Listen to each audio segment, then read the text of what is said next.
wimp2warrior program is a 22-week program. It's encompassing all parts of mixed martial arts, where these guys come in on day one having either zero experience or next to zero experience of any martial arts whatsoever. And over the 22 weeks we build them up to the point where they're physically and mentally capable of competing against each other on a show of up to maybe 2,000–3,000 people and live streamed on the internet. I realised that this was nothing like any of the usual things you see out there, like you know, your white collar boxing events, your white collar MMA events, whatever. This is 22 weeks where they are living the life of a professional athlete. Some of these guys are young people who've come on it because maybe they wanna use this as a kickstart to being an amateur martial artist and then maybe a professional martial artist in the future. There's other people who've come on the series that are a lot older. Some of them haven't done any exercise since school. They've all got serious reasons for being here. What we're focusing on for the first phase of this training is the fundamentals, the way to move correctly, the footwork, the way to posture correctly. One of the big things we're trying to build these guys up in phase one, the first 10 weeks of training, is A, the commitment. When they get stuck into it and there's 2 and 3 and 4 weeks in and they're waking up on the cold, freezing cold mornings and they're tired, they might start to get to the point where they're like, oh, can I do this, can I not do this? What we're trying to build in these guys is a level of commitment where there is no question, can they do this? We have to make sure that these guys are self-motivated, because if it takes always someone else to come in and give you a pick-up and a push, when you're in the cage on fight night, that's not going to happen. Last Friday we put together a team building package, and it's from our military background that we've got these skills from, you know, getting recruit troops in on day one and putting them through these sort of things. We've been trying to do that with these guys since day one, mould them as a team, get them together as a team, get that team ethos going. Because, you know, the old saying, you're only as strong as your weakest link, aren't you? We need to build into these guys that if you're not turning up for training, then you're letting your teammate down, because he's got a training partner. The name of this game is the gun run. What it is they're trying to do now, quickly they've got to uncover the cabinet, get the cabinet off it, look at the equipment as it is. Then, in teams, they've got to transport each bit of equipment down to the bottom end of the track via the prowlers, rebuild it as they see it here.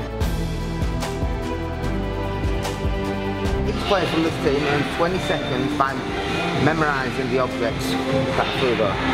Okay, now you only earn your 20 seconds by doing a series of exercises.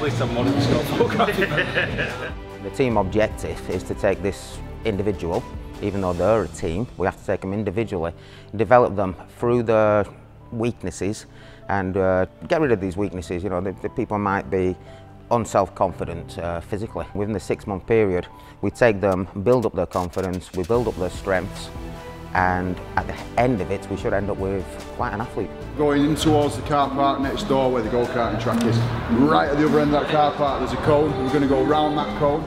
First thing that sort of struck me with the wimp2warrior program, which sort of really impressed me, was that it's more focused on the participation and just getting everybody involved in the gym itself, rather than just focusing on the fight, which is obviously the goal at the end. Looking at getting people that have never been in a gym, that could find it possibly intimidating, getting them through the door, get them involved socially, get them interacting with each other, get them helping each other, motivating each other, working with us rather than sort of working for us. No, it's really hard. That's one of my worst things, running. I don't like it, can't do it. You can't let the team down, can you? So they were brilliant, they really pushed me. Apart from dropping Dave at the end. Just less than 5 minutes. Cheers for that. Oh, I'm sorry. Shut him up for a minute. On this exercise you'll see we've got a stack of weights, alright? We've got the heaviest at the bottom, the lightest at the top. Your objective is you've got to get these weights stacked up in exactly the same order on the top mat, but you can move one weight to one mat and then you've got to come back. By the end of phase one, these guys will be physically at their peak. They'll be the best physical shape they've ever been in. They'll be in the shape of their lives. Teamwork, it's not all about me, it's about these guys. Couldn't do it without them. You might have all learnt a little bit about yourselves there, how you handle the pressure. Did you start falling out with your teammates? Were you able to stay as a team, work well with them? In third place, with 6 points, was the Gladiators.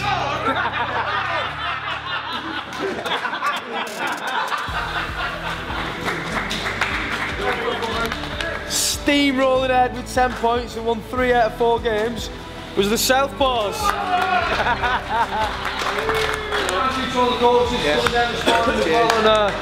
Putting the effort in there, guys. Top morning that, guys. Well done, everyone. They'll be totally different people from when they walked in on day one. They'll have had 10 weeks of mentoring, 10 weeks of coaching, 10 weeks of pushing themselves, 10 weeks of being part of a team, being pushed by others, 10 weeks of pushing others when others are struggling. They'll be in a totally different mental state than when they walked in, and they'll be ready to push on to phase 2.